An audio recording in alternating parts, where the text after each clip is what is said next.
अलवर के राजगढ़ कस्बे में पिछले 8 दिन से लोग धरने पर बैठे हुए हैं और सरकार ने मौन व्रत धारण कर रखा है।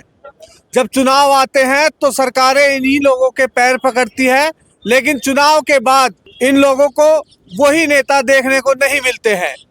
मेरे साथ इस समय राजगढ़ की जनता मौजूद है और मैं बताना चाहूंगा कि पिछले 8 दिनों से ये पूरा राजगढ़ जो क्षेत्र है, शहर है, वो बिल्कुल सन्नाटे से भरा हुआ है और गोल चक्कर के ऊपर यहाँ पर लोग बैठे हुए हैं, धरने पर बैठे हुए हैं और धरना भी अब भूख हड़ताल में बदल चुका है। सबसे पहले इनकी मांगे पूछते हैं इनसे क्या है, तो किस लिए धरना चल रहा है और कब तक चलेगा ये?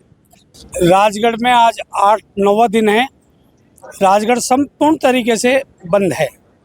सारे व्यापारियों ने अपनी मर्जी से दुकानें बंद कर रखी है। सभी व्यापारी यूनियन ने पूरा समर्थन दिया हुआ है और हमारा किसी से कोई मतभेद नहीं है, किसी से कोई लड़ाई नहीं है किसी प्रकार की। हमारा केवीएस राजगढ़ तहसील में खुलवाने की हमारी मांग है, जो हमारी मांग जायज़ है। अपना हक है, हमारा वो हक भी है, हमारी मांग भी है और राजगढ़ के लिए ही केवीएस मंजूरी मिली है।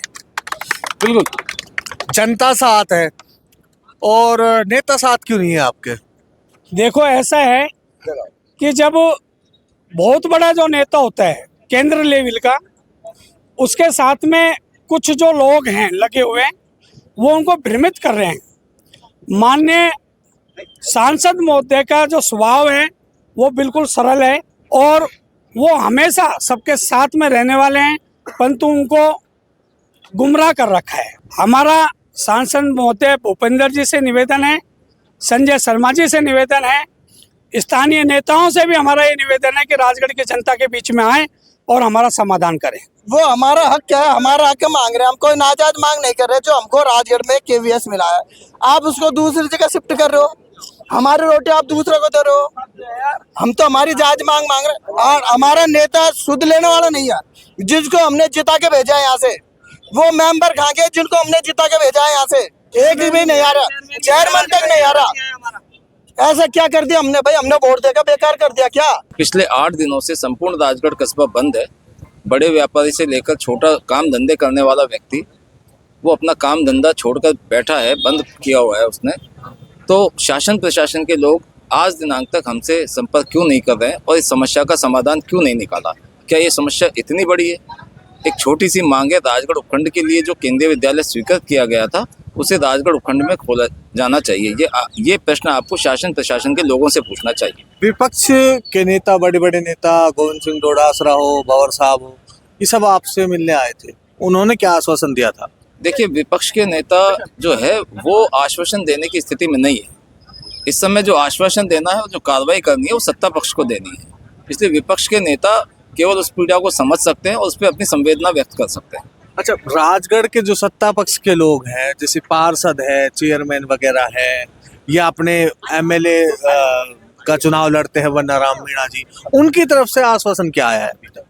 बनाराम मीणा जी का ये कहना है कि राजगढ़ में उपयुक्त जमीन नहीं होने के कारण ये केंद्रीय विद्यालय दूसरी जगह हस्तांतरित किया गया है। शुरू से उनका यही कहना है और हमारा इसी बात का विरोध है। हमने अपने निजी स्तर पर भी प्रयास करके बहुत सारी जमीनें निकाल के दी है और निरंतर रूप से जमीनें आ रही है, दानदाता आ रहे हैं, करोड़ों रुपए की जमीन दानदाता देने को तैयार है। तो इसलिए जमीन के अभाव में जमीन केंद्रीय विद्यालय जो है इसका हस्तांतरण किया जाना गलत है। अच्छा, जो यहाँ के लोकल बॉडी है बीजेपी की, वो लोग कह रहे थे, मैं पीछे था कि भाई वो क्यों नहीं आ रहे अभी तक? क्या वो प्रेम नहीं करते क्या आपसे, या बच्चों से प्रेम नहीं करते राजगढ़ के लोगों से? देखिए, ये विषय जो है इस समय ये राजगढ़ के अधिकार की लड़ाई लड़ने का है। अब इस महायज्ञ में जिन लोगों को शामिल होना है वो शामिल होंगे और जिन्हें इस राजगढ़ से अधिक अपने पद प्यारे हैं, पार्टी प्यारी है, वो वहाँ आए। एक सवाल और लूँगा मैं कि केंद्रीय मंत्री अपने भूपेंद्र यादव जी है, वो राजगढ़ से सांसद भी है और मोदी जी के करीबी माने जाते हैं। उसके बाद तो एकदम बुलेट ट्रेन के जैसे चलती है, उसके हिसाब से काम होना चाहिए। लेकिन पिछले 8 दिनों से ऐसा नहीं लग रहा कि राजगढ़ की जो जनता है उसकी कहीं ना कहीं भूपेंद्र जी परीक्षा ले रहे हैं। इस बारे में तो मैं क्या कहूँगा कि भूपेंद्र जी यादव क्यों हमको अभी तक नहीं सुन पाए हैं। क्या जो जिम्मेदार लोग हैं उन्होंने उन तक क्या बातें पहुंचाई हैं, किस प्रकार से पहुंचाई है, निश्चित रूप से वो भारत सरकार में मंत्री हैं और छठे नंबर पर आज शीर्ष नेताओं में उनकी गिनती होती है। तो स्थानीय जो नेता हैं उन्होंने उन तक बात को किस प्रकार से रखा है वो बात महत्वपूर्ण है। तो मैं उम्मीद उनसे करता हूं और आपके चैनल्स के माध्यम से भी भूपेंद्र यादव जी से भी कहता हूं कि पिछले 8 दिन से राजगढ़ बंद है। सन 1952 से यहाँ जो नगर पालिका बनी है उसमें भारतीय जनता पार्टी का बोर्ड बनता रहा है। तो कृपया आप इस राजगढ़ की जनता की जायज मांग को सुने और इसका निराकरण करें। लोकल बॉडी आपकी भाजपा की राजगढ़ की जनता के साथ नहीं है आज, और बन्नाराम मीणा भी है, वो भी कहीं ना कहीं गोल मोल जवाब दे रहे हैं। तो ऐसे में बीजेपी की ही सरकार है और बीजेपी से ही आप मांग कर रहे हो, तो आपको नहीं लगता कि ये जो आंदोलन है या विरोध प्रदर्शन है वो और लंबा जा सकता है? देखिए, लंबा जाने या नहीं जाने का कोई प्रश्न नहीं है।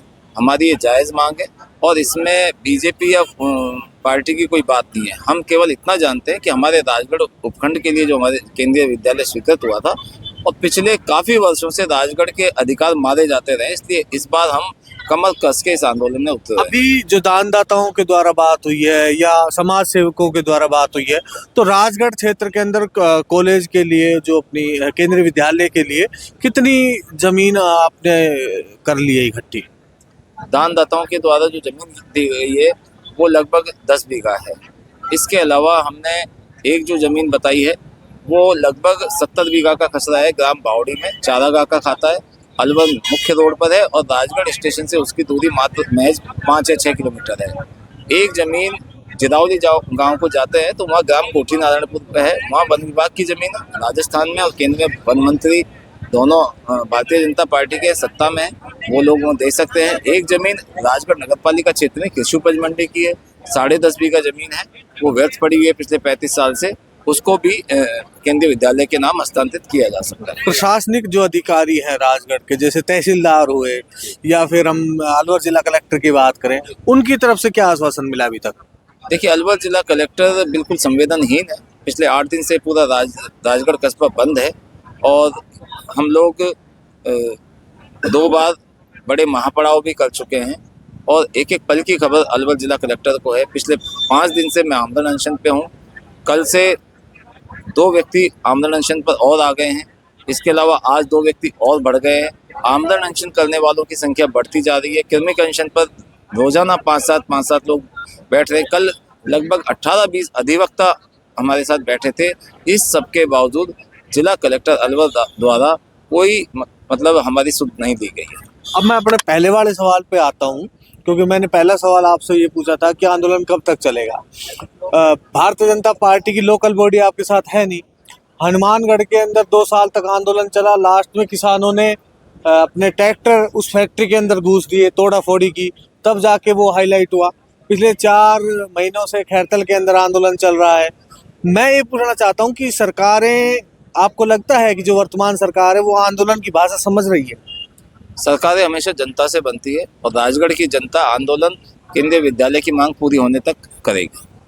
अंतिम तक आप बने रहोगे जब तक निष्कर्ष नहीं हो जाता। ये थे मेरे साथ मुकेश जेमनी जी और इन्होंने अपना पक्ष रखा है